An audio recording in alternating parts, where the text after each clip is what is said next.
encontros, debates ao vivo aqui na nossa plataforma, mas também nos nossos canais do YouTube para debater o que interessa. Afinal, o que a catástrofe climática, política e ambiental no Rio Grande do Sul revela sobre o futuro do planeta.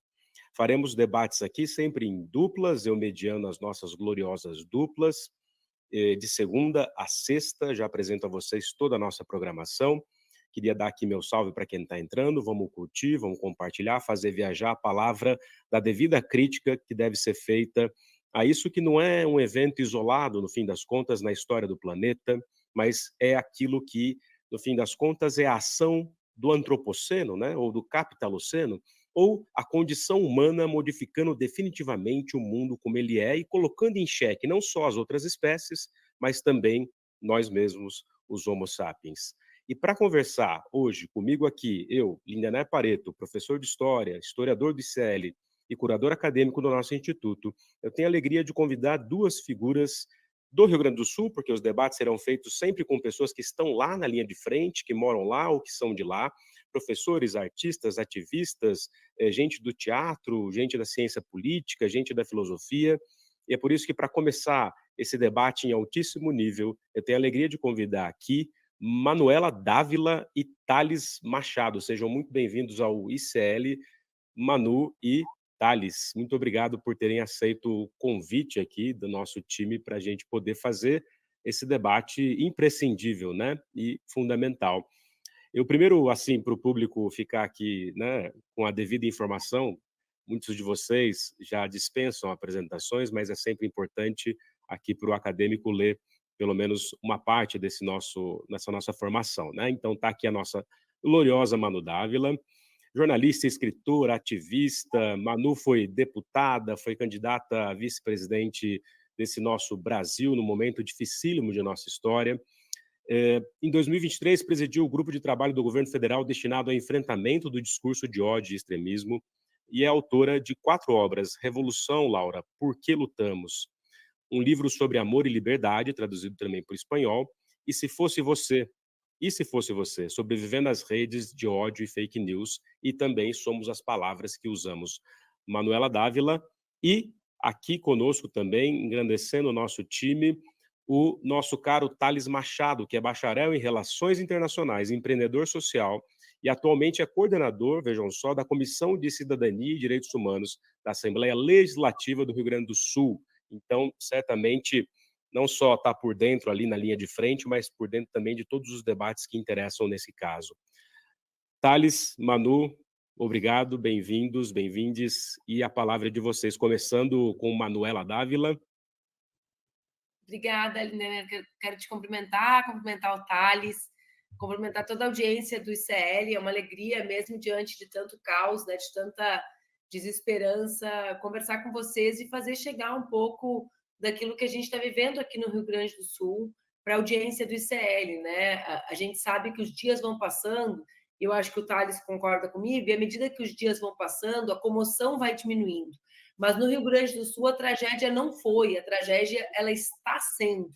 Né? Nós temos dificuldades de sair daquilo que tecnicamente chamam de fase 1, ou seja, a fase da emergência mais emergencial de todas, né? A fase em que as pessoas estão abrigadas ainda de forma precária, a fase em que as águas ainda estão nas casas das pessoas. Agora, nessa manhã, a água entre a noite de ontem e essa manhã, a água voltou a subir em Porto Alegre. São alguns centímetros, né? 40 centímetros, mas isso para os gaúchos e para as gaúchas já é muita coisa. A gente vê a água de volta em algumas grandes avenidas que ontem já não tinham água, né? E que voltaram a ter, como é o caso da Avenida Praia de Belas.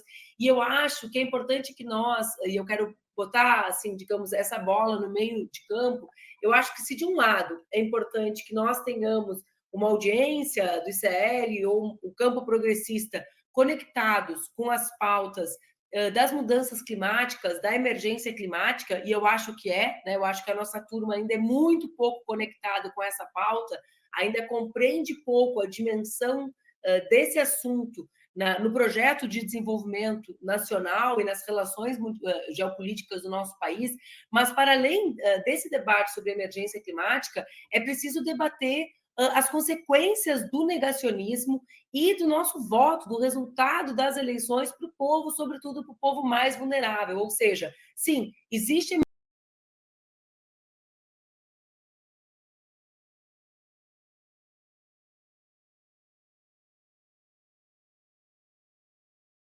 há um conjunto de erros que fazem com que, digamos assim, com que a dimensão da emergência, da tragédia, seja muito maior do que ela por si só. Então, acho que é importante a gente começar pensando nisso. Perfeito, Manu, né, como diriam os jovens, nem sei se eles dizem mais isso, perfeito, zero defeitos, até porque uma Não, coisa que você imagina, não dizem, né, nós somos isso é da dois, nossa geração, nós somos duas né. pessoas que não somos mais jovens e é bom tu te conformar com isso. Pois é um problemaço, crise dos 40, né, Manu. Manu, falando em crise, é isso, né, acho que nesses momentos de crise, que no caso da história do capitalismo, digamos assim, são sempre constantes, ou seja, o capitalismo vive da crise e se reinventa nela, explorando ainda mais como aconteceu na pandemia. E você tem dito isso, o Leandro Demore, tudo sempre é muito politizado, porque no fim das contas tudo é política, ou seja, né, as pessoas caem na balela de acreditar que é possível lidar com qualquer ação no mundo e na condição humana sem considerar isso algo político, né? Ou seja, uma falácia. E isso foi evidenciado pelo bolsonarismo, foi evidenciado pela pandemia e pela gestão criminosa dela. E, em função disso, eu queria pedir para o Thales não só se apresentar para o nosso público, mas também falar dessa questão. Vocês ficam ouvindo isso na Assembleia, Thales, que não é para politizar diante da catástrofe, temos que cuidar do povo. Como você vê essa questão, meu caro? Não, com certeza, assim, acho que tenho total acordo, assim, com o que trouxe, com a reflexão que a Manu traz aqui, inclusive, né, enfim, cumprimentando também a Manuela e tu, Lindener, né, eu também ajudei lá em 2020 a compor a coordenação do programa da campanha da Manu em Porto Alegre, e a gente já trabalhava com essa perspectiva de que Porto Alegre precisava de um sistema de proteção mais robusto, né? Então, a gente sabe o quanto essa tragédia que aconteceu no nosso estado e aqui na nossa capital, o quanto essa tragédia era evitável, né? E então nesse período, claro que a gente também busca, né? A gente costumava falar até mesmo nos corredores da Assembleia também, né, que há uma tentativa, né, principalmente no início, né, agora as coisas já começam a ficar mais às claras, né, de que não era o momento de politizar o processo, né, de que a gente devia unir forças, né, para que o Rio Grande do Sul superasse, pelo menos conseguisse enfrentar aquele momento mais agudo da crise, né, em que a prioridade, de fato, naquele momento eram salvar vidas, né. Mas é interessante porque eu tenho 30 anos, né? Então eu sou de uma geração que cresceu, né, que nasce nos anos 90, né? Eu sou de 93 e que então não pega, né? Ainda não tinha compreensão daquele atropelo das privatizações, né, dos anos 90, né? A gente já pega né, enfim, a gente já pega o primeiro período do governo Lula, né? E a partir disso que eu fui construindo a minha cidadania e minha consciência política, né? Então, muitas vezes, eu até comentei com alguns amigos nesse período mais próximo, agora dessas últimas semanas, né, que a gente vai construindo nossa consciência política e algumas coisas tu passa a refletir, mas qual foi o momento que eu que eu defini que para mim as privatizações são ruins, por exemplo, né? E eu acho que esse momento do que a gente está vendo no Rio Grande do Sul, as ideologias elas são colocadas à prova, né? E então já no ano passado, né, em setembro, quando teve a primeira tragédia no estado, que foi no Vale do Taquari, o que foi alegado foi essa falta de capacidade das forças estatais de responderem, né? Tanto as prefeituras quanto na época o governo do estado, né? Uma total incapacidade assim mesmo, né? Até mesmo uma rendição assim do poder público de uma forma pública, inclusive nas mídias mais tradicionais, dizendo, olha, os prefeitos dizendo, o meu município não tem capacidade de responder e o governador da mesma forma, né?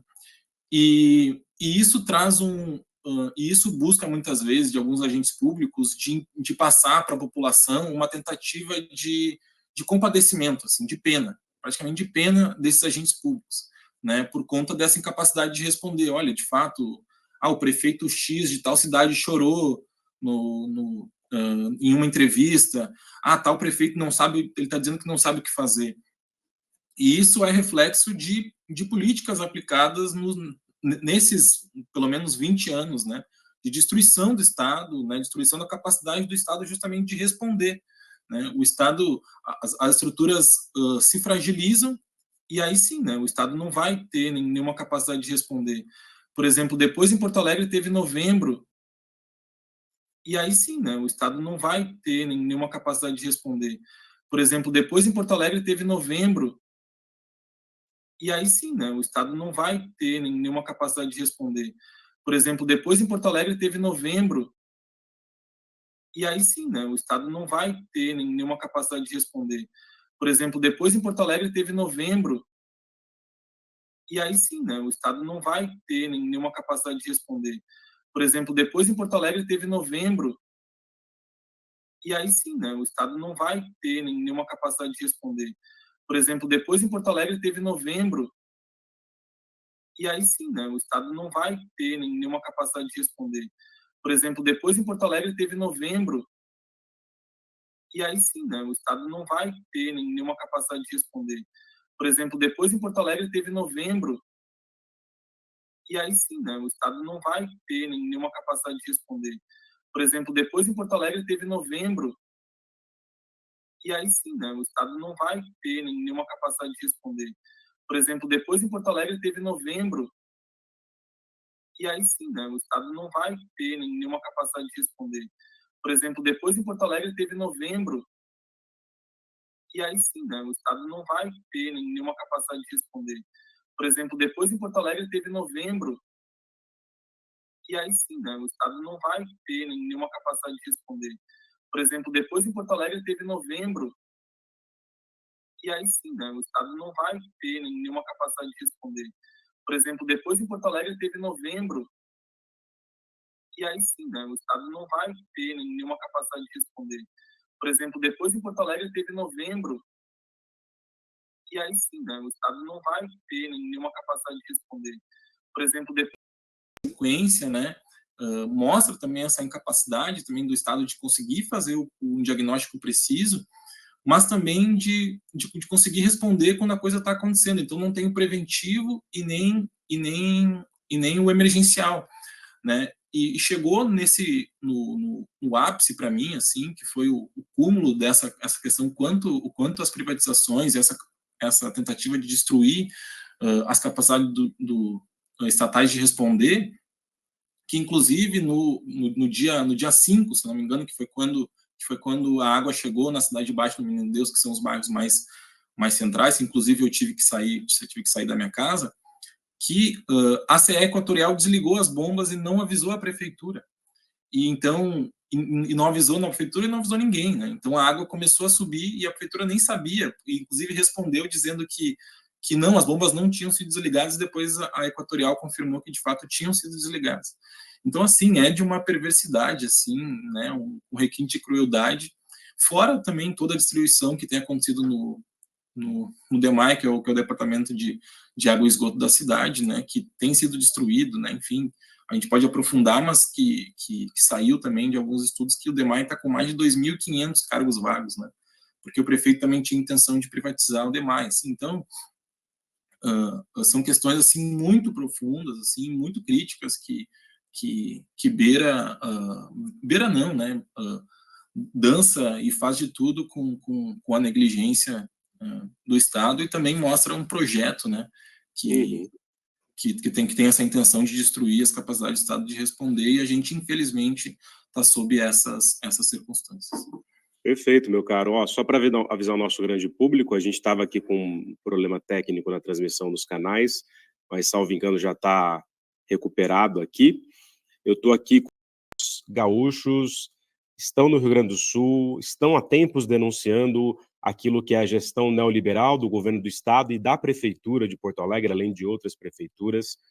E estamos debatendo aqui, a partir de hoje, numa série de encontros ao vivo, clima e catástrofe, né? O que o Rio Grande do Sul revela sobre o futuro do planeta, até porque estamos falando aqui de uma escala planetária e de uma gestão dos nossos recursos naturais, do nosso meio ambiente, que está vinculada, evidentemente, a toda a história catastrófica daquilo que é, em resumo, a história do próprio capitalismo.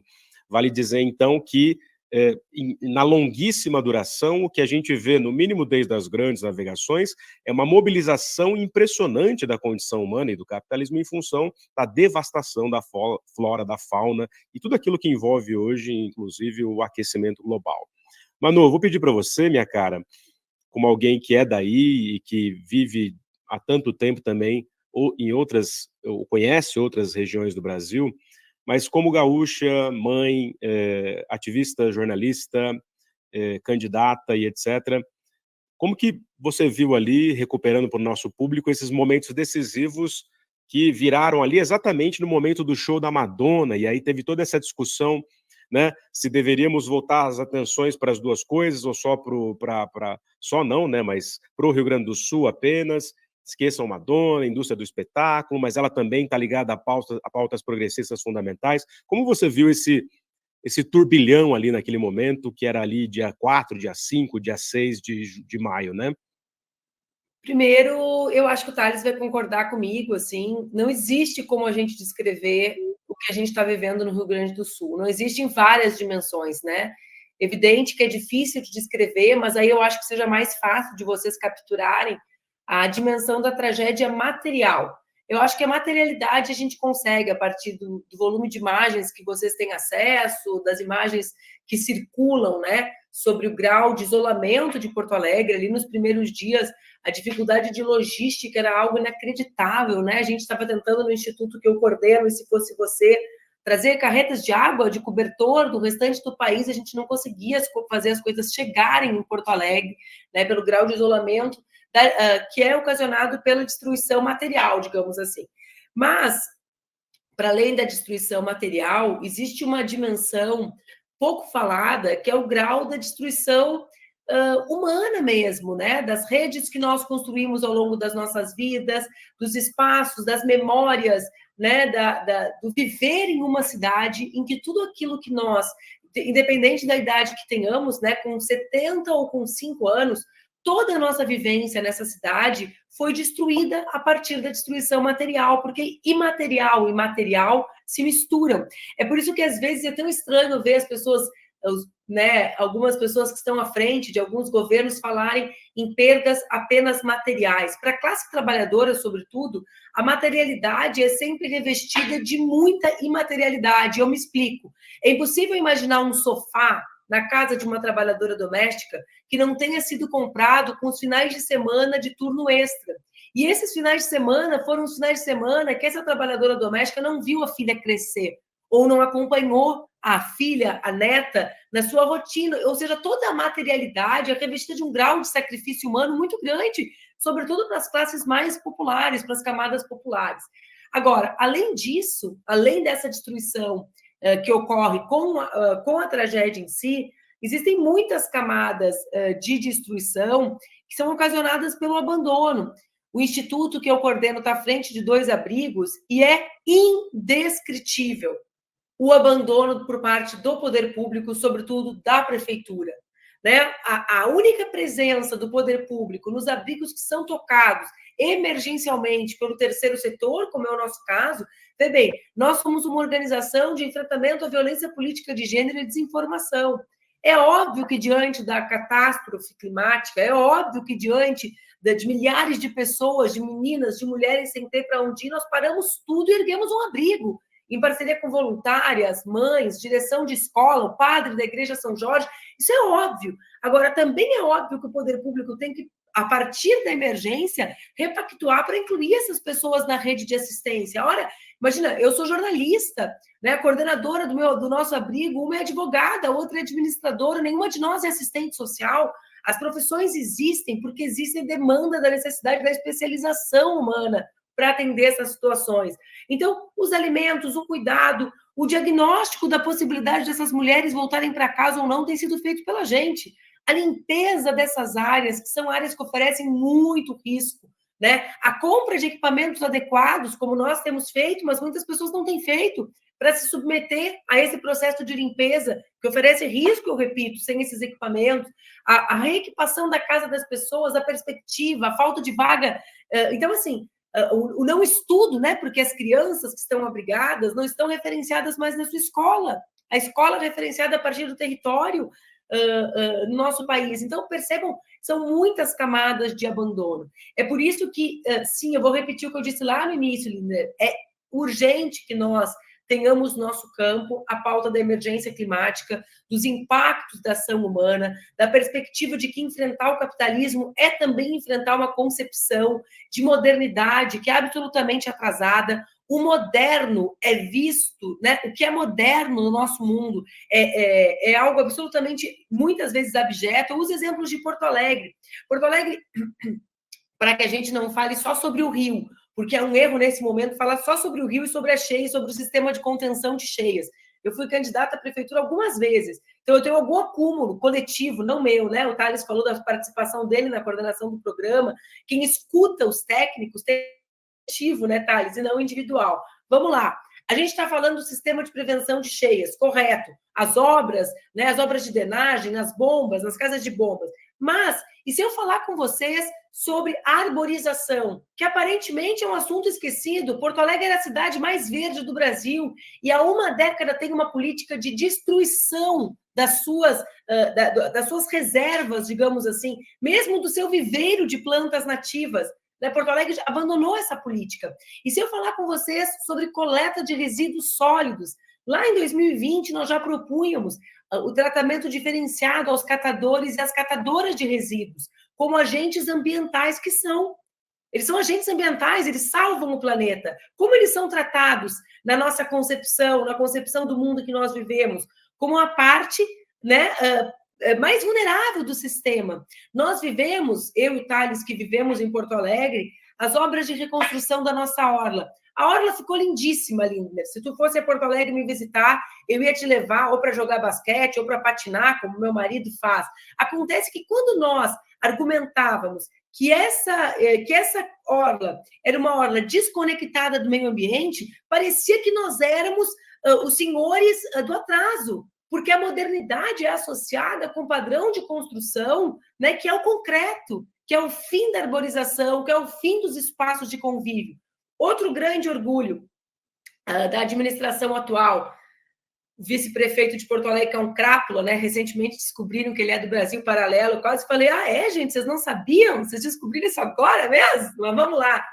O cara criou... Automático, né? Eu falei, mas foi só agora que vocês descobriram? Vamos lá. Mas, vê bem, um dos grandes orgulhos dessa turma é a mudança na legislação para retirada de árvores.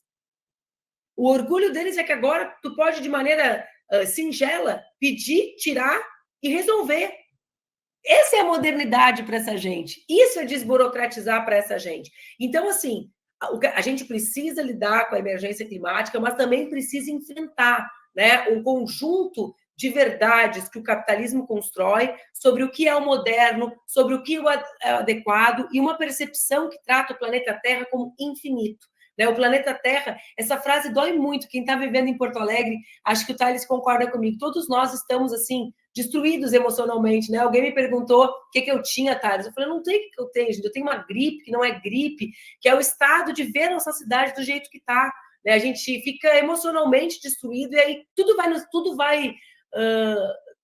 nos pegando, digamos assim, como se a gente vivesse um luto, né, Thales, interminável.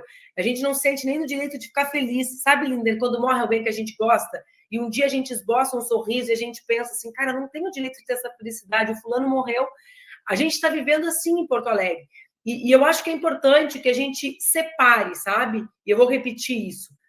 A necessidade de botar no centro a emergência climática, mas a necessidade de nós falarmos sobre como a extrema-direita se organiza, sobre como a direita faz com que os assuntos das eleições sempre sejam o que não é importante. Veja, em Porto Alegre, na última eleição, eles conseguiram fazer a pauta ser um ex-relacionamento meu, o único dedo podre da minha vida, pelo amor de Deus, né? Virou a pauta da eleição, com espaço nobre na televisão. É engraçado porque não foi com vocês, porque se juntasse os dedos podres de vocês, dava 4 mãos, né? Tô sabendo, não preciso nem, ó, mas vamos lá.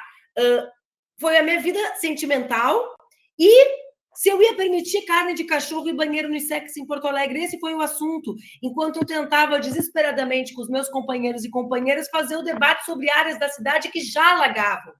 Tem um vídeo que circula por aí, vocês usaram no ICL, que fala sobre o Sarandi, e eu acho engraçado, porque o pessoal acha que eu estava prevendo. Eu não estava prevendo. É que a classe média não vivia os alagamentos que o Sarandi já vivia, que a Vila Farrapos já vivia. Ou seja, essa já era uma realidade dos mais pobres, né, dos menos ricos da cidade. Então, assim, a gente queria debater isso, eles debatiam carne de cachorro. A gente queria debater casa de bomba, eles debatiam minha vida amorosa. É importante que a gente conecte fake news, desinformação, a agenda da extrema-direita com o que está acontecendo agora em Porto Alegre. Por quê, Linda? Porque nós estamos num ano eleitoral. A direita fica falando que não é hora de politizar. É hora de politizar, sim, porque nós poderíamos ter um DEMAI trabalhando em Porto Alegre se nós não tivéssemos eleito sucessivas vezes governos comprometidos com a privatização e com a privatização da água, né, como essa gente é. Então, acho que politizar é o nosso dever, né, Thales? É impressionante, mano. Aproveitando que o Thales vai fazer aqui o relato dele, mano, acho que tem um pano de... Acho não, né? Você sabe muito bem disso, Thales também, nosso grande público também, que está aqui assistindo a gente, são milhares de pessoas, mais de 3.000 pessoas vendo a gente ao vivo, só num dos canais do ICL. Meu salve para vocês, para quem entrou aí, está meio perdido, meio perdida. Estamos aqui ao vivo nos canais do ICL, também na plataforma do ICL. Eu sou o Lindenay Paredes, historiador, curador acadêmico do ICL, e estamos aqui essa semana fazendo debates fundamentais sobre clima e catástrofe, o que o Rio Grande do Sul pode revelar ao futuro do mundo, e revela, como disse Manu e Thales, como disseram, questões fundamentais, entre outras camadas. A ideologia do progresso liberal ou neoliberal é uma doença tão brutal que faz as pessoas, mesmo as pessoas, digamos assim, né, do lado nada obscuro da força, acreditarem na força do liberalismo, que leva a gente à catástrofe o tempo todo, né? Porque ele sempre dá o passo adiante em direção ao fascismo, né, Thales? Exato, Linder. E assim, né, a Manu fez esse recorte importante, assim, né? Porto Alegre esse ano fecha 20 anos, né, de governos neoliberais, né? E que sucessivamente, enfim, tem outras privatizações que agora não estão no centro da discussão, mas que passou por essa agenda, né? E tanto que essa organização de fake news da extrema-direita, que a Manu, infelizmente, é vítima recorrente desse campo abjeto, enfim, que acaba com reputações, inclusive ela salientou muito bem, assim, né? Porque além de estar também compondo a coordenação ali do programa de campanha lá em 2020, eu também estava na rua, né? E a gente via esse debate, assim, né, sendo colocado. A gente apresentando proposta, preparava a candidata, enfim, fortalecia um discurso político, né, mas, enfim, com muito conteúdo.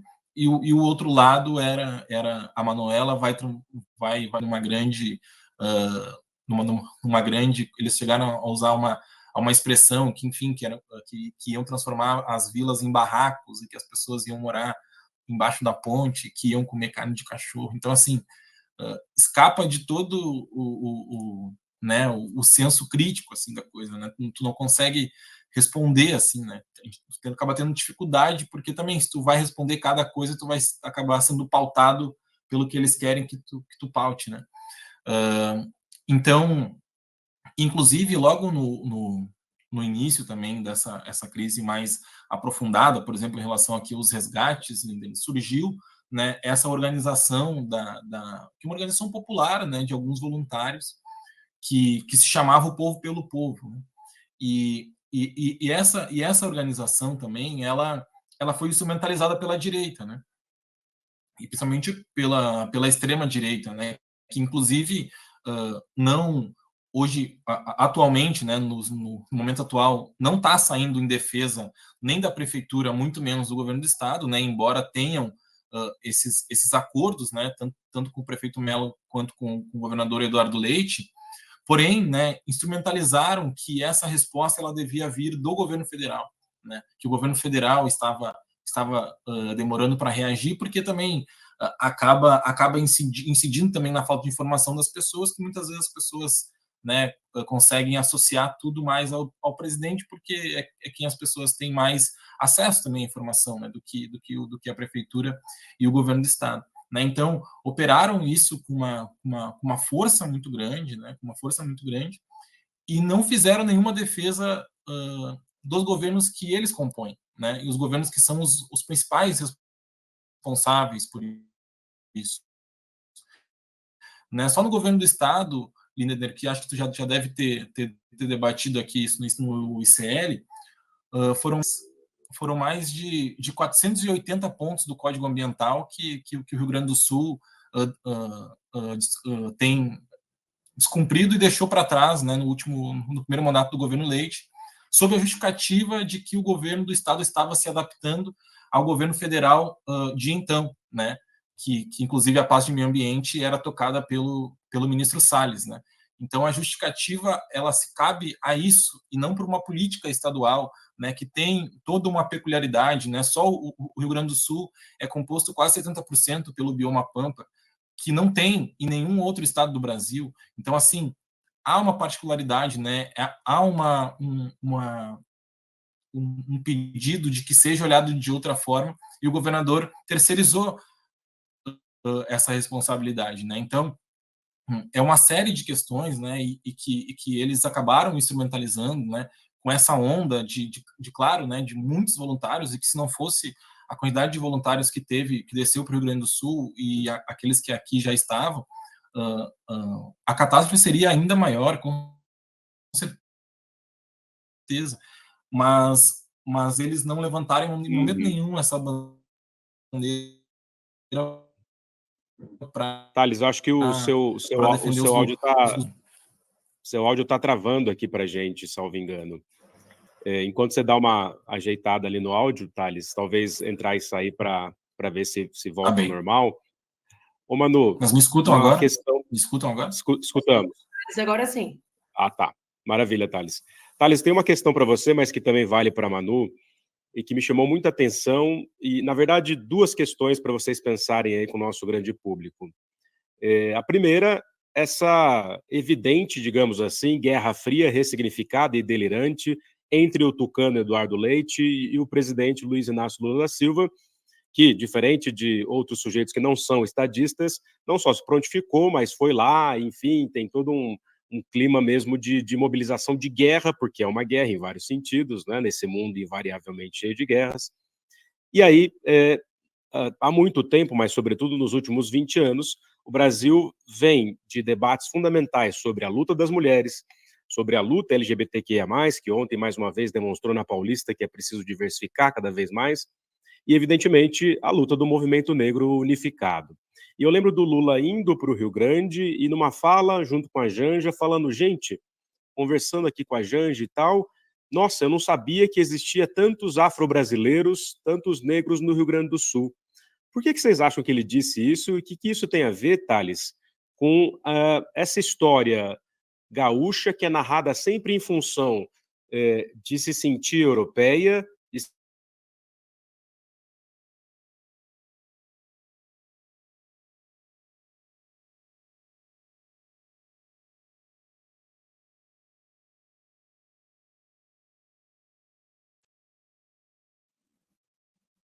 Conseguiu me ouvir, Thales? Sim, sim. Pois é, eu acho que eu acho que naquele momento passou, né? Inclusive, né? Acho que a impressão que muito que ficou era um certo desconhecimento do presidente Lula sobre o Rio Grande do Sul e sobre a população do Rio Grande do Sul, né? Mas eu acho que tem um outro elemento que eu acho que é central nessa discussão, Linda, e a Manu acho que vai concordar comigo, que é a imagem que o Rio Grande do Sul também busca passar. Isso historicamente, né? O Rio Grande do Sul tenta passar uma imagem de uma europeia brasileira, né? Que aqui vivem povos superiores, né? Como os povos europeus, italianos e alemães que vivem aqui no Rio Grande do Sul. Inclusive, as pessoas se orgulham, inclusive, de falar que são italianas aqui, são alemães, mas elas nasceram no Brasil, né? Elas nasceram aqui, mas elas falam que elas são italianas, né? Elas não, enfim, ou dizem que são gaúchas, mas dificilmente dizem que são brasileiras, né? Então, eu sou de família italiana, mas todos os familiares que estão vivos, no caso, vivem no Rio Grande do Sul, né? E são brasileiros. Então, e eu acho que talvez para as pessoas que são negras, né, os afro-gaúchos, digamos assim, os negros que moram no Rio Grande do Sul, eu acho que dá uma machucada, assim, né? Mas eu acho que para fora do nosso estado, né, para o restante do Brasil, eu acredito que a impressão seja semelhante. Eu costumo ir, por exemplo, fazer algumas viagens, por exemplo, ir para o Rio de Janeiro, e as pessoas não acreditam que eu sou gaúcho, né? As pessoas acham que eu tô brincando, ou que eu sou carioca e estou fazendo sotaque de gaúcho, por exemplo. É muito comum isso. As pessoas não sabem que existem pessoas negras no Rio Grande do Sul e nem pessoas negras retintas, né? Então, tem essa ignorância, né? Enfim, essa falta de conhecimento, porque também há uma política do Estado, né? Enfim, que muito reforçada, que passa de fato esse entendimento, né? De que aqui de que aqui há essa invisibilização da população negra.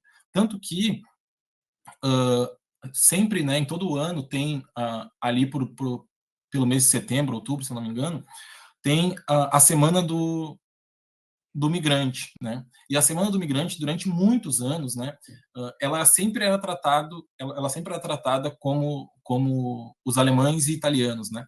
E as populações negras eram sempre colocadas ao cabo disso, assim, né? Então, claro que agora, mais recentemente, com a chegada dos migrantes haitianos, dos migrantes do Congo, do Senegal, tem uma tentativa de reinserir esse debate, né? Mas é muito o entendimento de que ele é um Estado colonizado somente por descendentes de europeus, né? Italianos e alemães. E é importante trazer, Lindner, para concluir pelo menos nessa parte, que os negros gaúchos estavam muito antes aqui no Rio Grande do Sul do que os italianos e os alemães, né? Porque teve um processo, né, enfim, que todo mundo sabe, de escravização, e que os negros estavam aqui antes, né? E ajudaram a construir essa terra, né? Inclusive, o nome, o apelido gaúcho, ele é de negro do campo, o significado dele, né? Que eram os negros que inclusive cruzavam o Pampa, enfim, ajudaram muito na resistência, inclusive, das nossas fronteiras, né? Então, revela o quanto o Rio Grande do Sul ele deixa para trás a sua história e se orgulha disso, né? Inclusive, o nosso hino, o hino do Rio Grande do Sul, que foi debate na Assembleia Legislativa no ano passado, ele traz uma estrofe que diz que povo que não tem virtude acaba por ser escravo, né? Então, e que isso envergonha, né, muito da população negra e o movimento negro por si, assim, né? Porque a escravidão ela não é reflexo de uma falta de virtude, né? Inclusive pelo contrário, né? O que escraviza é que lhe falta virtude, né? O escravizado ele está numa condição de extrema vulnerabilidade, como em casos recentes aqui no nosso estado, né? Como no passado os casos das vinícolas, em que encontraram pessoas trabalhando em trabalhos análogos à escravidão, e 90% dessas pessoas eram negras, né? Mas há uma tentativa, né, que isso aconteça, e inclusive trazendo para o contexto atual, e que o presidente Lula tem razão, e a Janja também, que o bairro Matias Velho, ela foi a primeira ocupação do estado do Rio Grande do Sul. É o estado, é o bairro que tem a maior concentração de pessoas, né, e uma população negra muito forte, né, muito característica, né. E em Porto Alegre também, os bairros Sarandi, a Vila Farrapos e o Humaitá são bairros muito concentrados pela população negra, que é jogada, de fato, nesses locais mais vulneráveis, né, e sempre são as mais atingidas, né. Então, é uma reflexão muito importante, né, e que traz, de fato, né, que é um debate, inclusive, que a ministra Aniele sempre traz, inclusive a extrema-direita a ataca por conta disso, quando ela fala de racismo ambiental, e o que a gente está vivendo no Rio Grande do Sul é muito reflexo disso, né? A população negra está nas piores moradias, as moradias mais arriscadas, e isso é reflexo desse racismo ambiental, porque elas foram jogadas para lá, né? Elas viviam em outros bairros na cidade, e foi feito um processo nos anos 60 de gentrificação da cidade, em que elas foram afastadas e jogadas para as periferias e para essas áreas mais perigosas, né? E que agora, enfim, agora é um problema que o poder público precisa lidar, né? Totalmente, meu caro. É um negócio impressionante e me chamou muita atenção também como historiador o presidente falar isso, porque quando ficou lá na prisão política em Curitiba, ele leu um monte de livro de história, né? Mas talvez uma certa historiografia da escravidão mais recente, da Unicamp, da USP, da UFBA, precise chegar no Luiz Inácio e chegar nos brasileiros em geral e brasileiras, porque o Brasil foi o campeão da escravidão, minha gente. O Brasil traficou, dos 12 milhões de africanos escravizados, traficou 5 milhões, 2 milhões e 200 mil só para o Rio de Janeiro, né? Ou seja, e também traficou para a Bacia do Prata, isso passa pelo Rio Grande do Sul. Em todas as revoluções que o Rio Grande fez no século XIX, no período imperial, a população negra estava ali lutando, inclusive pela abolição, por exemplo.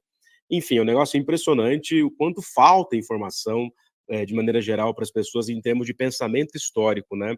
Ô, Manu, e por falar em pensar historicamente, primeiro eu queria pedir para o Thales, se puder, meu caro, a conexão acho que estava falhando um pouco, se você puder entrar e sair para ver se ela fica 100%, só para a gente fazer esse teste também. O pessoal está aqui fazendo vários comentários no nosso chat aqui, mandando uma série de recados para vocês, de questões, né? Enfim, tudo aquilo que envolve aqui também o povo gaúcho falando. Inclusive, a gente tem muitos alunos e alunas do ICL de lá, né? Então, também entraremos em contato para pensar aqui uma série de debates e encontros. Ô, Manu, esse pensar historicamente em relação à política pública do Estado do Rio Grande do Sul, né? Um Estado do Vargas, né, que inventa esse Estado interventor, com todos os problemas que tem, mas que criou a proteção social na história do Brasil, né? Que o único que ousou tentar destruir foi o próprio Bolsonaro quando diminuiu o Ministério do Trabalho e quando rebaixou o Ministério da Cultura. Mas é um Estado do Jango, é o Estado do Brizola, é o Estado de tantos nomes, né, da história política e de luta do país. O que aconteceu com esse Estado e com essa tradição trabalhista de Estado forte, sim, para o povo?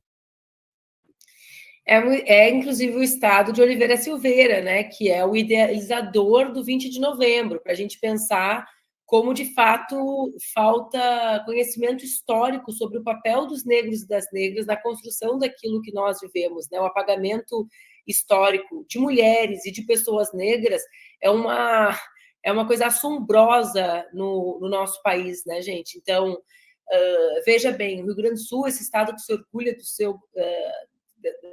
da sua população branca, como traz o Thales, tem mais de 20% de pessoas negras.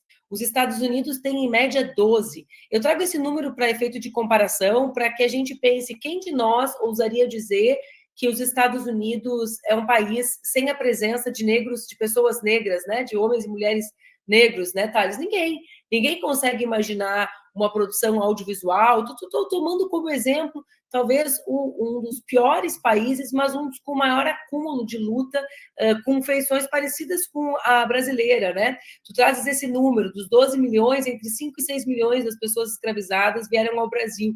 500 mil delas foram para os Estados Unidos, o que resulta numa população atual de 12%. Né? O Rio Grande do Sul tem quase o dobro desses 12% que habitam os Estados Unidos. Quando em 2000 eu já estou naquela etapa da idade que eu já não sei mais o ano das eleições, né?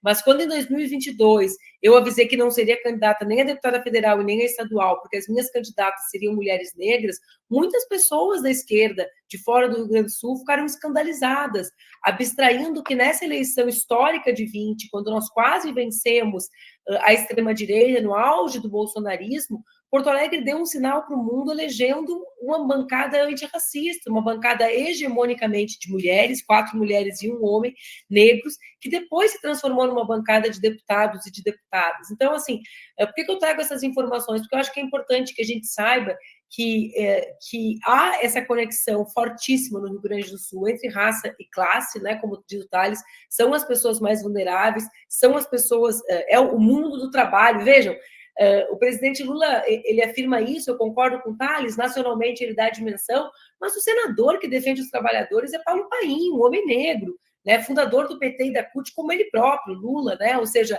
a representação do Rio Grande do Sul no Senado, tirando o Mourão, que nos envergonha, é Paim, né, que todo o povo brasileiro conhece pelo compromisso com os trabalhadores, com os aposentados. Então, nós historicamente temos, né, essa representação do Paim, por exemplo, e tivemos nos últimos processos uma forte organização do movimento negro, elegendo mulheres e homens comprometidos com a vocalização disso, né? O Tales trabalha na Comissão de Direitos Humanos com a deputada Laura Cito, que é um dos nomes do PT, que faz parte dessa bancada, com pessoas do PCdoB e do PSOL.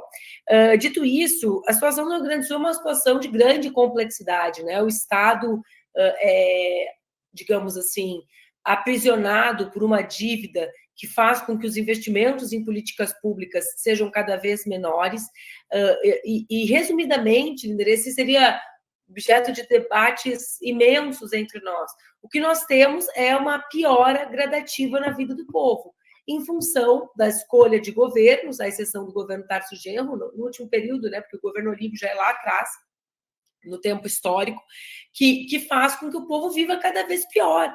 E é natural que nesses momentos em que o povo vive pior do que vivia, por exemplo, em que a escola pública é pior do que era, para usar um exemplo bem claro, né? Eu levei, semana passada, a professora Esther Grossi foi visitar o abrigo que nós estamos coordenando na Escola Estadual Luciana de Abreu. A Esther quase chorou quando entrou na escola, uma escola num bairro de classe média, né? Destruída, completamente, os banheiros destruídos, as escadas destruídas, os espaços comuns destruídos, chovia e a água entrava para tudo que é lado. Então, vê bem, nessa conjuntura em que o povo passa a viver pior, em função de uma dívida que atola o Estado, que estrangula o Estado, e de escolhas dos governos, de diminuição das políticas públicas, para mim, é natural que o povo encontre a responsabilização, sobretudo no governo central. Né? Se a gente pegar o quadro histórico, ali em 89, quando o Brizola vence no primeiro turno, nas sucessivas eleições de Lula, né? Que Lula perdia nacionalmente e ganhava no Rio Grande do Sul, que é um fato importante da gente pensar, né? A gente vê esse descontentamento com o governo central, que é um pouco a marca de um Estado que tem essa característica de ser um Estado de fronteira e que perdeu muito no último período. Eu acho que a gente não pode deixar de olhar determinadas mudanças na composição da nossa força, do nosso campo político, né? A gente tem sucessivas administrações petistas entre 89 e 2004. Tu vê que já faz tanto tempo que a última administração finda quando eu assumo o meu primeiro mandato de vereadora, 2 décadas atrás. Exatamente, é uma loucura o tempo.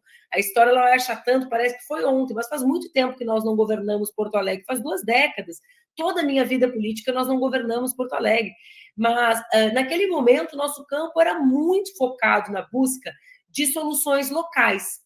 Nós não tínhamos ainda ganhado o governo central e, por isso, nós precisávamos pensar em políticas públicas que resolvessem a vida do povo, apesar da baixa capacidade de investimento, já que o governo central não investia. Eu acho que nós abandonamos muito essa dimensão da política local. Quando a gente olha, mesmo os nossos planos de governo, eu digo os do passado, porque o do presente da minha companheira Maria do Rosário está sendo lançado nesse momento, né? Então, não é sobre ele que eu estou comentando. Mas a gente vê, digamos, a perda da territorialização da nossa força política, né? Da perda de criatividade com relação ao poder local. E acho que com a dimensão da crise do capitalismo, né? Uma crise que se agrava com a pandemia e com a emergência climática, as saídas locais e comunitárias passam a ser uma realidade. Não acho que é por nada essa ascensão, por exemplo, das igrejas evangélicas nesse mesmo território. É porque, diante da crise, o comunitário tem outro peso. E nós deveríamos, na minha modesta interpretação, estar sendo parceiros das soluções público-comunitárias, por exemplo, dessa reflexão. Lá em 2020, nós formulamos assim, né? Quando há poder público, público-comunitária. Quando não há, soluções comunitárias mesmo, de parceria, inclusive, com os governos que nós fazemos parte. Porque a crise é muito grande. A crise nas cidades é imensa, né? O desemprego é imenso. O empobrecimento de quem trabalha é gigantesco. O trabalho não dignifica mais, no sentido de não garante mais uma vida digna como garantia nos anos 90. As pessoas trabalham 16 horas por dia e ainda assim se alimentam nas cozinhas solidárias do MTST, porque o salário não é o suficiente, o dinheiro não é o suficiente para comer. Diante dessa crise, para mim, essa dimensão do poder local ou da ausência de territorialidade da nossa ação ganha muita importância, ganha muita relevância. Perfeito, Manu. Manu, eu sei que você tem uma outra entrevista daqui a pouquinho, e aí para aproveitar para te fazer mais uma pergunta, para depois seguir aqui com o nosso caro Thales. Ô Manu, me diga uma coisa, pensando na figura do Eduardo Leite, olhando daquele jeito, um tanto, digamos, psicanaliticamente ressentido em relação à presença do Lula, do Pimenta, por ser de um PSDB, que mesmo que, digamos assim, derrotado ou afundado diante da extrema-direita bolsonarista, tenta ali, ou tentava pelo menos com o Leite, dar um outro passo em direção àquilo que é o Planalto Central. Como está tentando fazer em São Paulo o Tarcísio, que veio exportado junto com grupos, no mínimo, duvidosos do Rio de Janeiro, né? Por que ele não consegue parar de fazer propaganda dele próprio e governar, de fato, para o povo, se preocupando com o povo, deixando um pouco de lado as rusgas com o governo federal? Olha, porque ele tenta se posicionar politicamente, né? Ele é um governador reeleito, ele quer disputar a eleição presidencial e acho que na cabeça dele talvez ocupe uma relevância que isso não devia ocupar, né? Eu acho, sinceramente, quem vive o Rio Grande do Sul, e talvez o Thales compartilhe essa sensação comigo, o tempo está completamente dilatado no Rio Grande do Sul, né? O médio prazo tem a dimensão de uma semana. A gente, por exemplo, está desabrigando as famílias para que as aulas voltem, ou seja, fazendo a volta dessas famílias para casa. Cada dia tem as mesmas 24 horas que o dia de vocês, mas a dilatação do tempo, a distância entre um dia e outro é imensa para quem vive sobre os efeitos de uma tragédia climática como nós vivemos no Rio Grande do Sul. Por que eu estou falando isso? Porque eu creio que o governador deveria pensar que as eleições estão muito longe, né? Porque para mim a semana que vem está muito longe, né? Quando a gente fala lá com as meninas que estão coordenando o abrigo, elas falam: tá, isso aqui não é para agora, é para quarta. Quarta é lá longe, né? Porque muita coisa pode acontecer. Ontem a gente estava limpando casa, hoje a água subiu, né? Então o governador deveria estar nessa frequência. E olha, eu digo isso com muita dor. Não está, né? Não está, né? A gente nota isso na ausência do Estado nos abrigos, a gente nota isso na ausência de capacidade responsiva do Estado para os problemas das nossas crianças, dos nossos adolescentes, enfim. Acho que a pretensão eleitoral é uma péssima conselheira para qualquer um nesse momento, né? E gostaria de sugerir que todos eles, eu posso fazer isso porque eu não estou concorrendo a nada, né? Já faz 2 eleições, essa será a segunda eleição que eu não concorro. Que não quer mais voltar, Manu? Esse é outro assunto, a gente está aqui falando de esse assunto. A gente só diz que quer e não quer quem tem liberdade de escolher, né? Quem passa 8 anos ameaçada de morte, com a família ameaçada, não tem liberdade para escolher, né? Então, essa coisa de quer ou não quer me parece sempre muito responsabilidade individual quando eu estou vivendo um processo coletivo, né? Eu enfrentei o bolsonarismo em 2 segundos turnos. E isso tem um preço, né, alto que lamentavelmente eu pago mais, pago de maneira bem intensa. Mas o que eu ia dizer é que a gente pensa que mesmo as eleições desse ano estão muito longe, né, Thales? Para a gente que vive no Rio Grande do Sul, parece real que já está ali, que outubro é ali. E eu sei que já é ali para quem disputa, porque eu disputei muitas eleições. Mas para a gente está lá longe, porque o presente é de emergência. Né? Eu vou repetir o que eu disse no início da nossa conversa antes de sair. É preciso mudar o vocabulário. A tragédia não aconteceu no Rio Grande do Sul. A tragédia está acontecendo, é tempo presente, né? Nós ainda estamos na primeira fase, nós não conseguimos passar da primeira fase, porque mal o Rio voltou para o seu nível em Porto Alegre, por exemplo, como havia voltado no sábado, ele volta a subir entre domingo e segunda. Essa é a realidade. Nós estávamos limpando as casas no Maitá ontem, casas vizinhas voltavam a ter 30 centímetros de água. É assim que estamos vivendo em Porto Alegre. E eu acho que essa rusga E aí, sabe o mais ridículo do governador, no sentido, nem deveria usar essa palavra, mas eu fiquei imaginando em que momento ele decidiu criar uma secretaria que terceiriza a sua responsabilidade, porque o Lula criar o ministério, indicar o companheiro Paulo Pimenta, denota responsabilidade, já que os ministros têm responsabilidade nacional e significa que ele está exclusivizando a ação. Não, você vai deixar de olhar para o todo, vai deixar de olhar para o Amapá, para Goiânia, e você vai olhar só para o Rio Grande do Sul. Dentro da União, né, isso significa a priorização. Agora, imaginem que o governador está tentando replicar o modelo no Rio Grande do Sul, quando a única coisa que existe no Rio Grande do Sul para a gente fazer é reconstruir, repensar. Né? Não existe. Qual é a agenda de um governador no Rio Grande do Sul agora para que demande a criação de uma secretaria específica de reconstrução, com um neoliberal à frente, um privatista à frente? Ora, eu não consigo imaginar que o governador vai visitar algum lugar. Ele tem 497 cidades no estado. Dessas, menos de 20% não foram atingidas, Thales. A menos que o governador queira se dedicar para essas 20% de cidades. Aí teria uma justificativa, porque a vida, não existe vida normal mais para os gaúchos e para as gaúchas, só existe a tragédia nos atravessando. Ele vai tratar o quê? Ele vai tratar do emprego fora da tragédia. Que emprego fora da tragédia? Hoje eu estava tentando encomendar uma placa de agradecimento à escola que nos recebeu. Não tem onde fazer placa no Rio Grande do Sul. Sabe essas plaquinhas de futebol? Não tem onde fazer, porque está tudo embaixo d'água, está tudo destruído. Então, assim,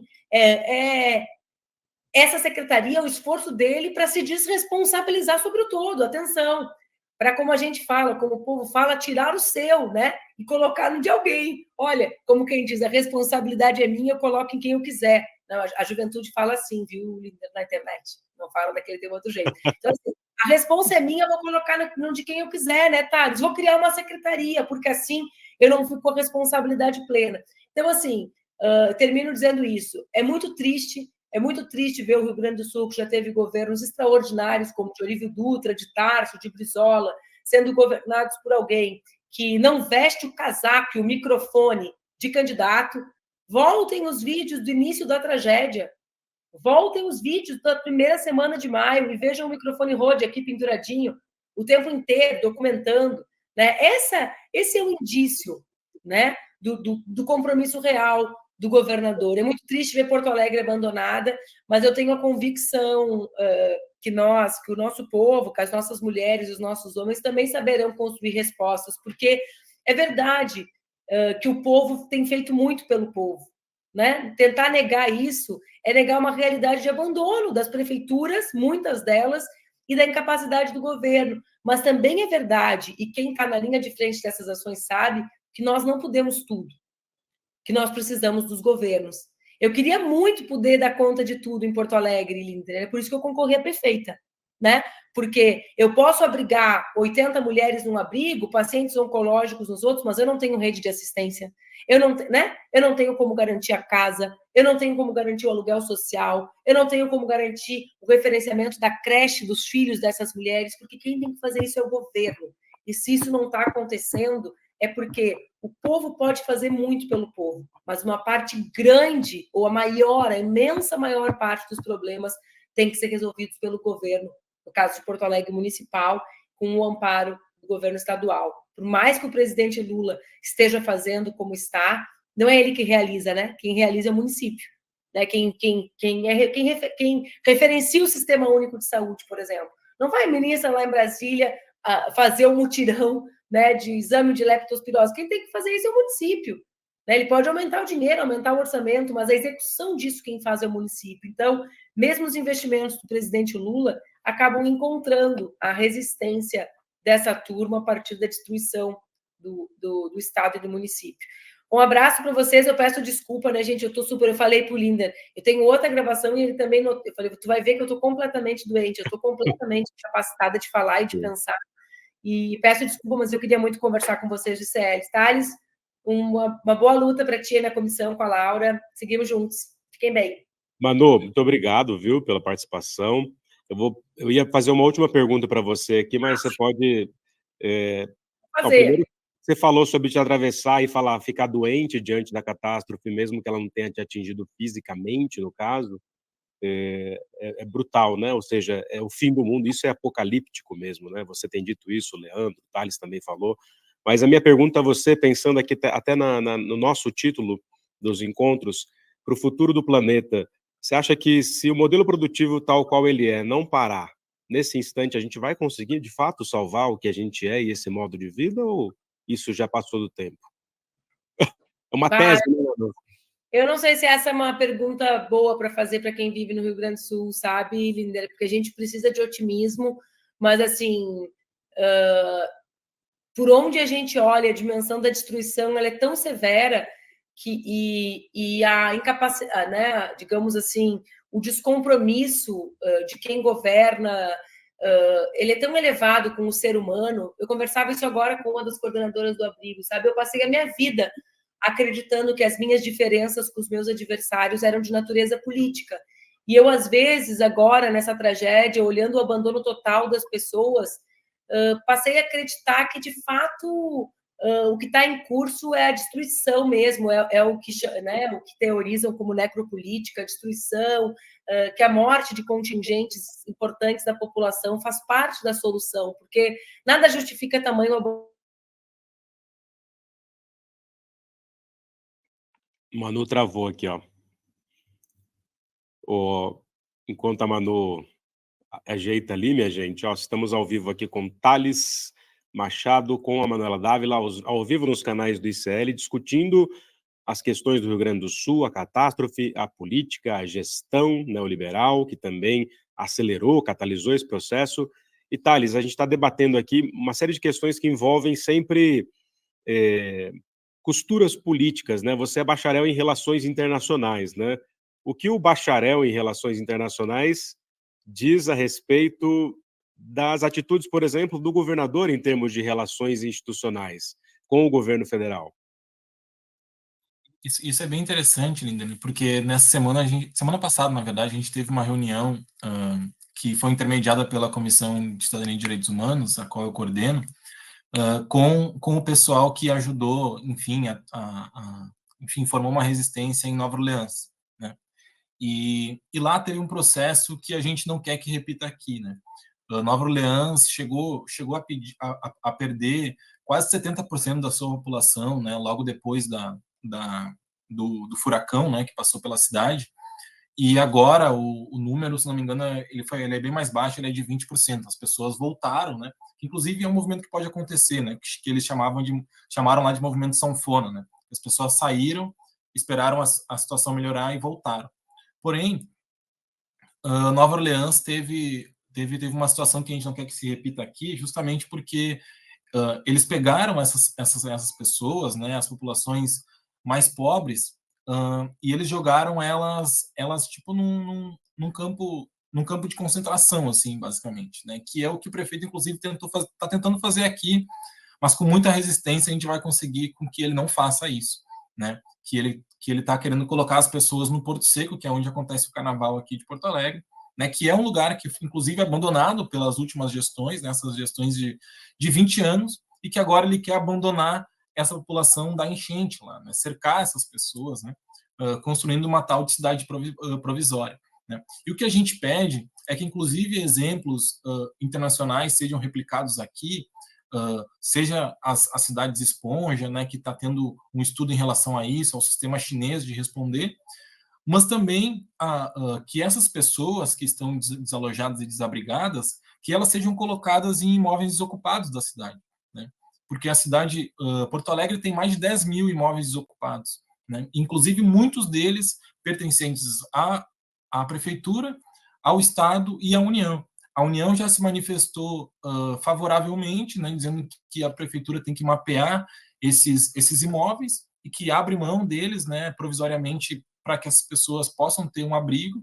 O Estado se manifestou semelhante, mas ainda sem uma resposta contundente, e a prefeitura ainda está fazendo esse levantamento.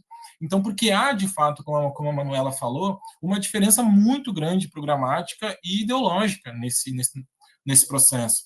Lá dentro da Comissão de Direitos Humanos, a gente costuma falar que a gente trata de tudo, né? O que a gente não trata é porque provavelmente não existe no estado do Rio Grande do Sul. E agora tudo que a gente trata acaba sendo atravessado pela enchente, como a Manuela colocou aqui. Então a gente tem a questão dos quilombolas, né, que 70% dos quilombos do Rio Grande do Sul foram atingidos pela enchente. A gente tem a questão da fome, que vai ser muito atravessada por essa situação da enchente, porque as pessoas não vão ter emprego tão cedo. Muito nesses bairros as pessoas trabalhavam perto, né, em comércio, enfim, as pessoas não vão ter emprego. Então, né, tem a questão, por exemplo, LGBT, que os abrigos, né, são muitas vezes são espaços provisórios, mas muitas vezes acabam sendo espaços agressivos para a população trans, por exemplo, que a gente tem diversos relatos sobre isso, para a questão das gestantes e puérperas que precisam de uma privacidade melhor, um cuidado, né, em relação à sua saúde. A questão penitenciária, por exemplo. A gente tratou a questão da PECAM, a Casa Penitenciária de Charqueadas, em que o presídio inundou e a gente estava ali também, né, tratando de várias questões, e isso também é um tema. Né? A gente também precisa tratar sobre isso, né, desse sistema falido carcerário, mas que a enchente também chegou, né, em Charqueadas, a penitenciária fica ao lado do rio. Né? Então, são várias questões. Do lado do rio, Thales. Imagina, exatamente. A situação, até aproveitar aqui a deixa, perdoa te interromper, mas para a Manu poder se despedir aqui, claro, dividir em duas para ir para outra entrevista. Manu, primeiro, obrigado, um beijo no seu coração, obrigado pelas palavras, pela luta de sempre, que nos inspira sempre, e despeça-se, minha querida. E desculpa pela internet que caiu, né, gente? Eu não tá sem voz e ontem não tem internet que a gente... Tranquilo, minha cara. ICL, né? Ficou ruim de novo? Cortou de novo. Agora voltou. Viu, tá vendo? Mas só agradecer a parceria do ICL, desejar um bom trabalho para o Thales na comissão, junto com a Laura, e para vocês no ICL. Um beijo, gente, uma boa semana. Obrigado, Manu, obrigadíssimo. Thales, então estava aqui falando sobre a questão da... Isso aí é uma das coisas mais invisibilizadas, né, e na história dos Estados Unidos, da Rússia, da China, no Brasil, que é são os maiores sistemas carcerários do planeta. Aí acontece um negócio desse, essa catástrofe política, ambiental, enfim, neoliberal, capitalista, e mais uma vez são penalizados aqueles que já eram penalizados por um sistema absolutamente injusto, né? Exatamente, assim, e é uma pauta que a gente trabalha muito, né, porque é isso, né, é aquilo que dizia o Mano Brown, né, nos Racionais, né, esconde que a novela não diz, né, ninguém fala, né, do sistema carcerário, né, e quando fala já com qualquer tipo de peste, estereótipo, enfim.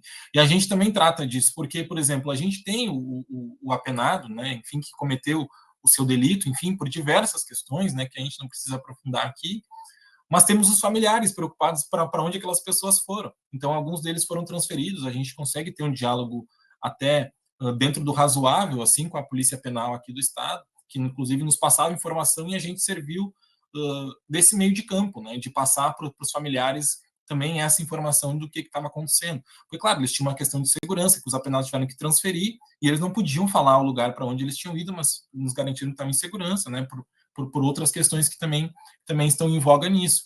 Mas, assim, é uma série de demandas, né, como a Manuela trouxe muito bem, que agora só vão agudizar, né, porque esse processo da enchente, ele de fato, assim, né, ele traz um olhar que as pessoas têm para si próprio e para sua casa, muitas vezes, que ele transforma, por exemplo, né?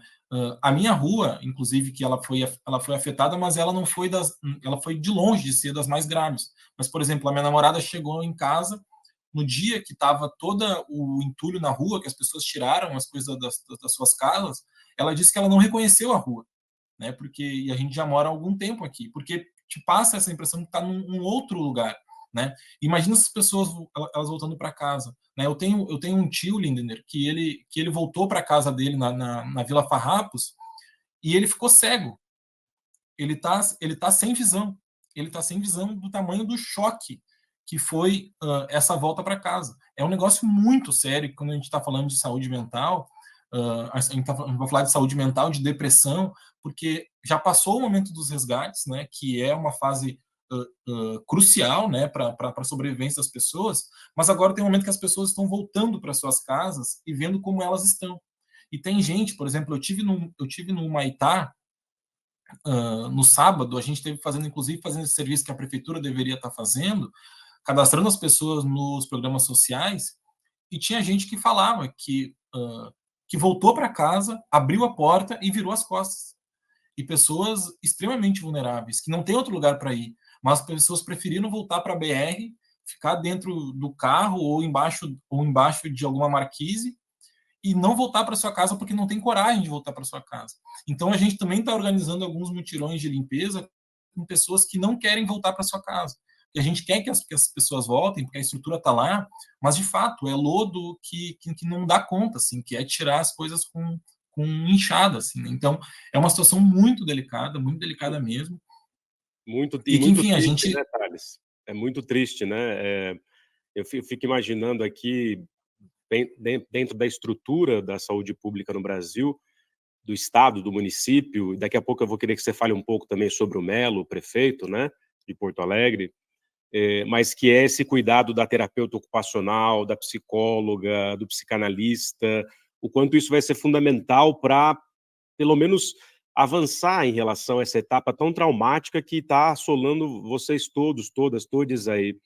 Thales, a gente vai avançar nesse debate, mas eu queria aqui, em se tratando de encontros ao vivo no nosso canal, aberto nos canais do ICL, aberto nos canais do Edu Moreira, queria que o pessoal que está aí, que não conhece a gente ainda, o Instituto Conhecimento Liberta, foi um instituto fundado, Thales, em 2020, no auge do governo pandêmico de Jair Messias Bolsonaro, que não é qualquer coisa, ou seja, além da tragédia que também é ambiental e política da pandemia, o Brasil vivia a gestão mais criminosa da pandemia em todo esse mundo, né, condenado por essa política neoliberal, né? O fato é que no auge da pandemia, Gessé Souza, Eduardo Moreira e todo o time montam o Instituto Conhecimento Liberta, uma universidade de tudo para todos, no sentido de que ela abre uma série de flancos de ensino, de pesquisa, de cultura, de extensão, que vai de história, filosofia, de robótica, a por que não, né? Como um artista se prepara na sua inspiração. Ou seja, o ICL começa ali, Thales, em 2020, com 13, 14 cursos, com Gessé Souza, Suzy Pisa, com cursos como o meu, de História do Brasil, Lindomar Pareto, enfim, o Edu Moreira com Economia Comportamental, e depois se expande meteoricamente para ter quase 300 cursos livres na melhor qualidade, temas fundamentais, e também, depois de um tempo, de 2 anos para cá, o nosso noticiário ICL Notícias, que fez 2 anos. Então, fizemos 2 anos de jornalismo crítico e independente, valor simbólico, com muitas bolsas para um público que já tem mais 70 mil pessoas no ICL, são 30 mil bolsas, e somos multiplataforma, como vocês estão vendo aí. O ICL tem agora também, além dos cursos livres, o seu entretenimento, que são documentários críticos impressionantes, que envolvem inclusive o Sequestro da Fé, que acabou de sair, um outro sobre a Marielle Franco, um outro sobre os 60 anos do golpe militar de 64, e cursos desses que vocês estão vendo, a grande Janaína Teles, filha de Amelinha Teles, a Taína Santos Silva, que é uma das grandes intelectuais negras em ascensão, fundamental o seu trabalho sobre o trabalho doméstico feminino, inclusive de cuidado, que envolve, né, também o drama no Rio Grande do Sul, Christian Duque, como vocês estão vendo aí, Gessé Souza no nosso pilar cultural e de humanas, pilar profissional com Excel, o nosso pastor Henrique Vieira, com uma série de cursos aqui, inclusive aquilo que envolve a espiritualidade afro dentro do cristianismo, enfim, nomes consagradíssimos que vão aí do Cornel West ao Frei Davi, do Munduruku, ao próprio Noam Chomsky, né? Aqui estão nossos documentários, conheçam esse ICL, vocês vão adorar, até porque esse jornalismo crítico e independente é feito por vocês, né? Por quem banca esse projeto, por quem acredita na causa, são vocês quem colocam a gente aqui nas transmissões para poder fazer esse jornalismo crítico engajado, inclusive debatendo abertamente as grandes questões do Rio Grande do Sul, passando pelas línguas estrangeiras, enfim, conheçam o ICL, tem clube de benefícios e parcerias com a própria Jacobina, por exemplo, Armazém do Campo, do MST, depoimentos dos nossos alunos. Senhoras e senhores, eu tenho a alegria de fazer parte desse time desde 2020, quando foi fundado. Tamo junto, se inscrevam no Instituto Conhecimento Liberta, vocês vão adorar. Thales, depois do recado aqui do nosso instituto, eu acho que muita gente não conhece ainda, é fundamental que a gente espalhe, digamos, a palavra da crítica, aleluia. Estávamos aqui, né, discutindo as questões mais delicadas que envolvem, por exemplo, a questão da saúde mental, né? Quer dizer, essa fase nem chegou direito, porque as pessoas nem sabem exatamente o que fazer ainda, né? Exatamente, sim, acho que porque é um momento, enfim, que eu costumava falar assim, né, que tem essa tragédia, ela tem vários momentos, né? E a Manuela tá certa quando ela fala que ela está acontecendo, né? Então, esse momento já é um momento que as doações elas vão minguando, né? Assim como o trabalho voluntário, porque as pessoas vão começando a tocar a sua vida, né? E também a comoção ela vai diminuindo porque tu passa a naturalizar que está vivendo num estado de tragédia. Então, ver os entulhos na rua amontoado, as faixas de onde a água chegou, já não assusta tanto como assustava nos primeiros dias, né? Então, quando acontece essa volta para casa, por exemplo, alguns bairros, inclusive, a gente está no dia 13, alguns bairros chegaram a ficar 30 dias embaixo d'água. Inclusive, agora, dois territórios, Sarandi e a Vila Farrapos, a água voltou a subir. Né? No Maitá também já há relatos de que a água começou a subir. E foram justamente os mais prejudicados, né, por essa enchente. Então, as pessoas fazem, né, estão fazendo esse movimento de voltar para suas casas, né? No final de semana teve uma série de mutirões de limpeza. E aí imagina, Lindner, você volta para casa, limpa, mobiliza a comunidade e no outro dia a água volta a subir, né? Como que fica a cabeça dessas pessoas, né? Eu circulei tanto no Maitá como no Sarandi, era comum tu ver, natural assim, tu ver pessoas chorando, caminhando assim pela rua, meio sem ter para onde ir, assim, sabe? Porque também os comércios todos fechados, né? A gente inclusive organizou esse mutirão de cadastramento das pessoas e entrega de kit de higiene e limpeza, porque também eu componho o coletivo Multiplicidade, que a gente está atuando em praticamente todas as regiões da cidade. E nesse sábado a gente fez um mutirão ali no Maitá e depois fez uma confraternização de almoço. E o pessoal que organizou o almoço para a gente comentou que o supermercado mais próximo, que vai ao encontro disso que a Manuela estava trazendo, de que as coisas estão muito esquisitas aqui por conta da tragédia, o supermercado mais próximo ali do Maitá, ele fica agora a 6 quilômetros do bairro. E que antes, enfim, o bairro tem vários comércios, né? Muitos comércios. Então, essa dificuldade hoje, que inclusive que eu te falei em relação a esses atravessamentos, que as pessoas vão passar fome, a fome vai voltar a aumentar no nosso município, no estado, porque inclusive o acesso ele vai ficar muito difícil, né? As pessoas perderam as suas rendas, né? Os seus empregos, né? As suas fontes de renda, porque muitas dessas pessoas também têm trabalhos que são informais, né? Então, se não trabalha, não tem nenhum tipo de seguridade, né? Que inclusive, né? Isso muito também fomentado por isso que a gente já está tratando, né? Dessas reformas que trabalhistas que fazem e desregulamentações que permitem que as pessoas fiquem extremamente vulneráveis, né? Em qualquer tipo de catástrofe como essa, né? As pessoas estão abandonadas, né? O governo, a gente consegue garantir subsidiar algumas empresas para que elas mantenham os seus funcionários, aquelas que têm CLT, enfim, tem uma série de requisições, mas a gente sabe que, na realidade, né, inclusive o Rio Grande do Sul é um dos estados que mais tem graus de formalidade de trabalho, né, que chega a 50%. Mas essas pessoas mais vulneráveis nunca trabalharam de carteira assinada, né, não tem nenhum tipo de formalização.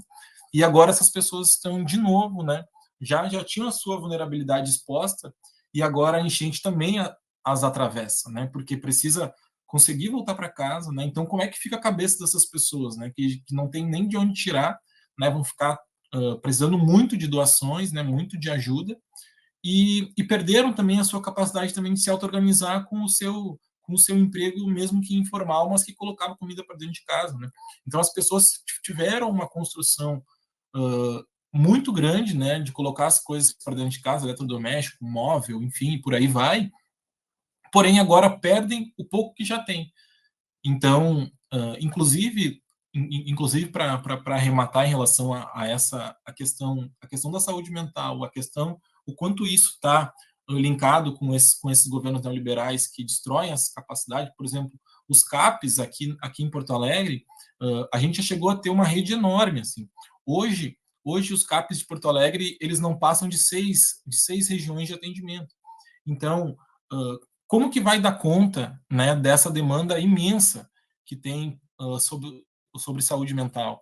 Né? Então, a nossa prefeitura, aliás, Lindner, também tem feito um trabalho de muita falta de empatia nesses momentos. A gente estava na semana passada na Vila Dique, que foi o local, um dos locais de Porto Alegre que mais foi atingido, que fica no bairro Sarandi, que as pessoas moram em cima de um dique. E o dique rompeu. Esse dique rompeu e a prefeitura, inclusive, tinha dito que era fake news da esquerda que o dique tinha rompido. E o dique foi rompido, porque e a prefeitura conseguia dizer isso, que era fake news, porque a água estava acima do dique. Mas quando a água começou a baixar e a água baixou, o dique estava rompido. E aí a prefeitura não tinha mais como negar. Depois disse que foi o exército que passou a informação incorreta, mas a gente estava lá, a gente sabia que o dique estava rompido. E a prefeitura queria reconstruir, ela quer reconstruir o dique, e para reconstruir o dique tem cerca de 37 residências que acabam ficando de um lado do dique, que as máquinas da prefeitura não conseguiam chegar para reconstruir o dique. Então a prefeitura colocou os seus servidores para retirar os botijões de gás dessas casas, para derrubar as casas, para patrolar as casas sem nenhum diálogo com a comunidade, com as pessoas que inclusive nem estavam lá, estavam em abrigos, porque não tinha como entrar dentro de casa. E a comissão, a gente foi até o local para conseguir barrar com que elas fizessem isso, sem antes ter um acordo com as pessoas. Né? Então, mesmo nesses momentos de tragédia, a gente tem que se preocupar muito com isso, porque é o que a Manu trouxe, assim, além desses caras, enfim, dessa política ter um olhar totalmente distante do nosso, assim, em relação ideologicamente falando, e como olha para a máquina pública, mas também como olha para o ser humano e para a capacidade de, imagina, derrubar 37 casas sem comunicar as pessoas. É disso que a gente está falando e a gente vai ter que ficar muito atento, muito vigilante com esses próximos passos, né, para conseguir entregar moradia para as pessoas, devolver o mínimo de dignidade que sejam para elas, porque as pessoas viviam há 30, 40 anos nesses bairros. A gente não está falando de 30 dias ou 30 semanas, né? São histórias, pessoas, né, formaram a sua família, criaram seus filhos e agora elas não têm nem o direito de voltar para lá. Assim. Então vai ser algo bem difícil e, enfim, mais uma vez, enfim, o quanto é necessário espaço como esse para a gente poder debater. Exato, meu cara, essa é a ideia, né, que vocês consigam vir para cá, que estão aí na linha de frente, na atuação, relatar mesmo para o nosso grande público daí, ou do Brasil e do mundo, por que não? CL tem conexões internacionais, e fundamental, né, o que você está dizendo, na verdade, parece que a história do Brasil sempre recastiga aqueles que historicamente são humilhados, né, são excluídos, sejam a classe média baixa, trabalhadora, a população afro-brasileira, que parece sempre jogada no pós-abolição, nos mesmos vazios autoritários de sempre, a despeito de toda a luta, né? Isso envolve também as camadas aí da história das mulheres e tudo que acontece também nesses tempos de crise, de guerra, sempre também castigando e recastigando as mulheres.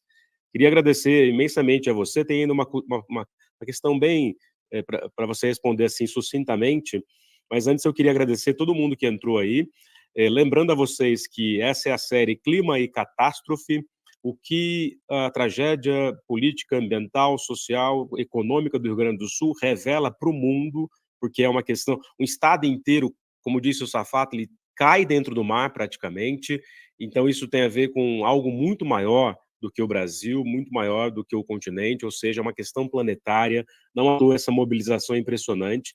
Thales, eu queria parabenizá-lo pela coragem da verdade, pela luta, minha solidariedade a vocês, todas aí, e dizer que amanhã, né, a gente vai ter o Zé Adão e a D de Ricardo, que são do teatro e da cultura. Na quarta-feira, a gente vai ter a Mariana Félix e a Adriana Amaral. E na quinta-feira, Márcia Tiburi e a Cacica Querechua. Na sexta-feira, a Iris e o Jurandir Malerba. Iris, que é aqui uma das articuladoras desses encontros e que é cientista política, né? Então, acompanhe a programação, tá tudo nas nossas redes sociais, no ICL, né? Nos Instas, vocês vão ver os cards, divulguem. O link dos canais é um link aberto, vocês podem acompanhar todos os dias a partir das 12h30. Thales, para a gente acabar e encerrar, como é que você está vendo ali na Assembleia a mobilização das bancadas, né? Elas repetem mais ou menos o que se passa no Congresso Nacional ou não? Você que é da Comissão dos Direitos Humanos.